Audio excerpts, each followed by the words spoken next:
Salut tout le monde. Aujourd'hui, je vous parle de promesses d'achat multiples. Donc, c'est quoi ça, une situation de promesse d'achat multiple? Ça, en gros, là, c'est quand il y a plusieurs acheteurs qui font une promesse d'achat sur une même propriété à l'intérieur d'un même délai de réponse.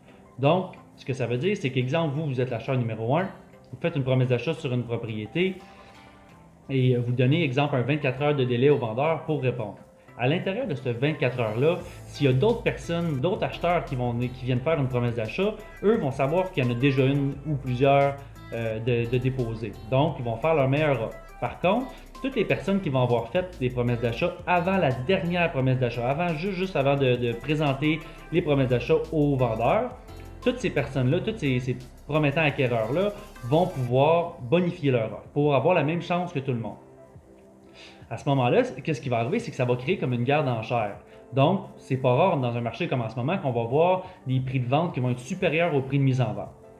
Ça, chaque courtier a ses techniques, ses stratégies. Catherine et moi, on a mis au point, on a testé, on a prouvé certaines de ces stratégies-là. On sait que ça fonctionne. Donc, c'est pour ça qu'on a un bon ratio de promesses d'achat acceptées. Ensuite, si jamais là, vous avez plus de questions, vous voulez plus de détails, ça va nous faire plaisir de vous aider. Faites juste nous appeler, nous envoyez-nous un courriel, envoyez-nous un message sur Messenger. S'il y a quoi que ce soit, n'hésitez pas, on est là pour vous aider. Je vous souhaite de passer une super belle journée.